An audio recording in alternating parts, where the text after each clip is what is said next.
Oke, tak belusukan kembali lagi dengan channel NS30.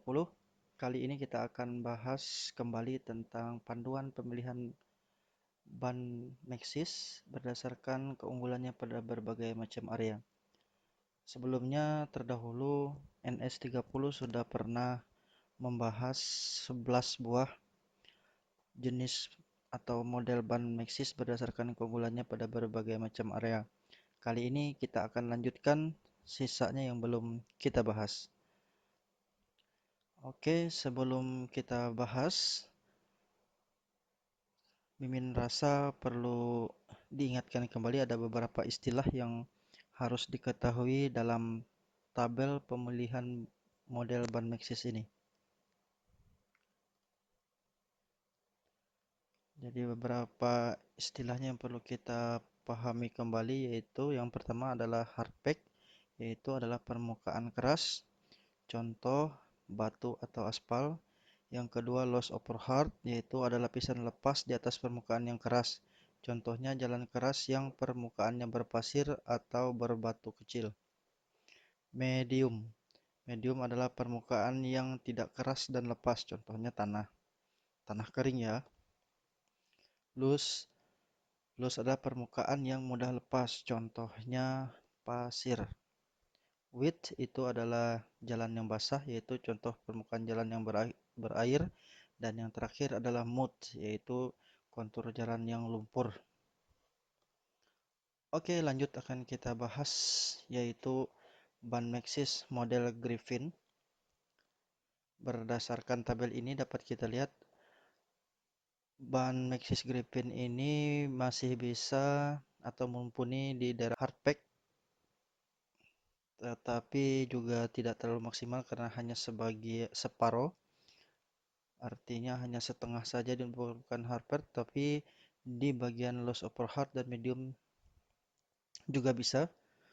Tetapi pada bagian medium sama seperti di hardpack, dia kurang maksimal. Jadi untuk ban Maxxis model Griffin ini memang mumpuni di wilayah kontur track yang bersifat loss over hard. Adapun untuk cornering control ya, perlu saya ingatkan lagi, cornering control adalah kemampuan ban dalam melewati tikungan pada kecepatan optimum. Untuk cornering controlnya Maxxis Griffin lumayan, karena dari tabel ini kita lihat ada 3 atau bisa dikasih nilai B. Sementara untuk rolling efisiensinya maksimal sekali dia. Next, Maxxis Arden.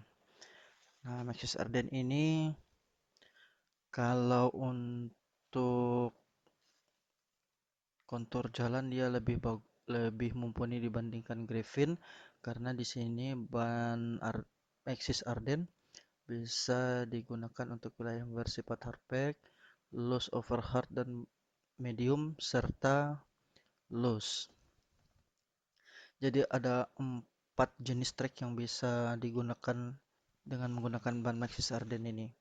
Tetapi dia mempunyai kelemahan di bagian cornering control dan rolling efficiency, karena di bagian ini hanya dapat dinilai cukup. Next, Maxxis Recon. Maxxis Recon ini berada sedikit di bawah Maxxis Arden, tetapi dia mempunyai keunggulan di bagian cornering control dan rolling efficiency. Jadi tinggal pilih berdasarkan keperluan. Next, 3 jenis ban lagi yang kita akan bahas karena mempunyai wilayah atau kontur track yang sama, yaitu Maxxis Ignitor, Arden Race dan Aggressor.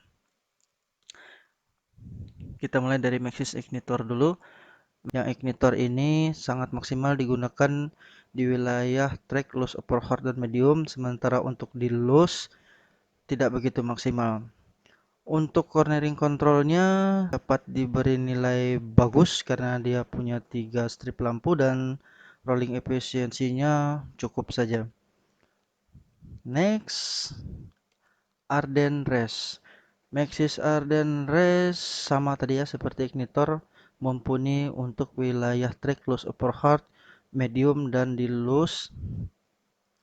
Akan tetapi dia lebih unggul dibandingkan ignitor pada bagian rolling efisiensi. Efisiensinya dapat dibilang bagus dan cornering controlnya juga bagus. Next, Maxis Aggressor. Kalau Maxis Aggressor ini sama tadi ya untuk tracknya dengan ignitor dan Arden Race. Untuk cornering controlnya dapat dikatakan bagus dan rolling efisiensinya cukup. Next, Minion DHF. Jadi untuk Maxis Minion DHF ini dari produk Maxis dia satu paket dengan Minion DHR. Kalau Minion DHF itu untuk roda depan dan Minion DHR untuk roda belakang. Tetapi banyak juga sih rider-rider yang menggunakan misalkan depannya DHF, belakang juga DHF, atau depan DHR, belakang DHR. Jadi tergantung stylenya masing-masing. Sekedar untuk informasi bahwa Minion DHF dan Minion DHR ini yang paling banyak digunakan oleh rider-rider di wilayah saya. Oke, untuk Minion DHF ini yang jelas dia lebih unggul dibandingkan yang sudah dijelaskan tadi, di mana dia bisa maksimal digunakan di wilayah loose upper hard, medium, loose, dan sedikit mumpuni juga di wilayah track yang bersifat basah. Nah, ini yang jadi keunggulan utamanya untuk Minion DHF. Tidak hanya DHF, tapi juga Minion DHR, yaitu cornering controlnya yang sangat bagus. Dan rolling efisiensinya juga bagus.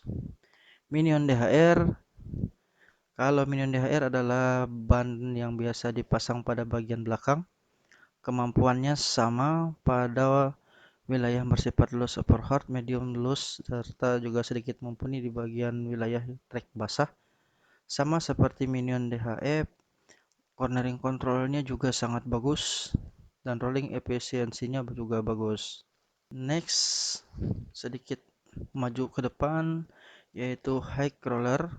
High roller ini mempunyai keunggulan dia lebih maksimal di wilayah basah dibandingkan dengan Minion DHF DHR, tetapi untuk cornering control kurang begitu mumpuni atau di bawah Maxis Minion, dan begitu pula rolling efisiensinya juga di bawah dari Minion. Maxis Power Coaster ini untuk wilayah tracknya lebih mumpuni jika dibandingkan Minion dan High Roller, di mana Maxis Power Coaster ini bisa digunakan maksimal di wilayah loose upper hard, medium, loose, dan wilayah yang bersifat basah. Untuk cornering controlnya cukup bagus dan rolling efisiensinya juga bagus.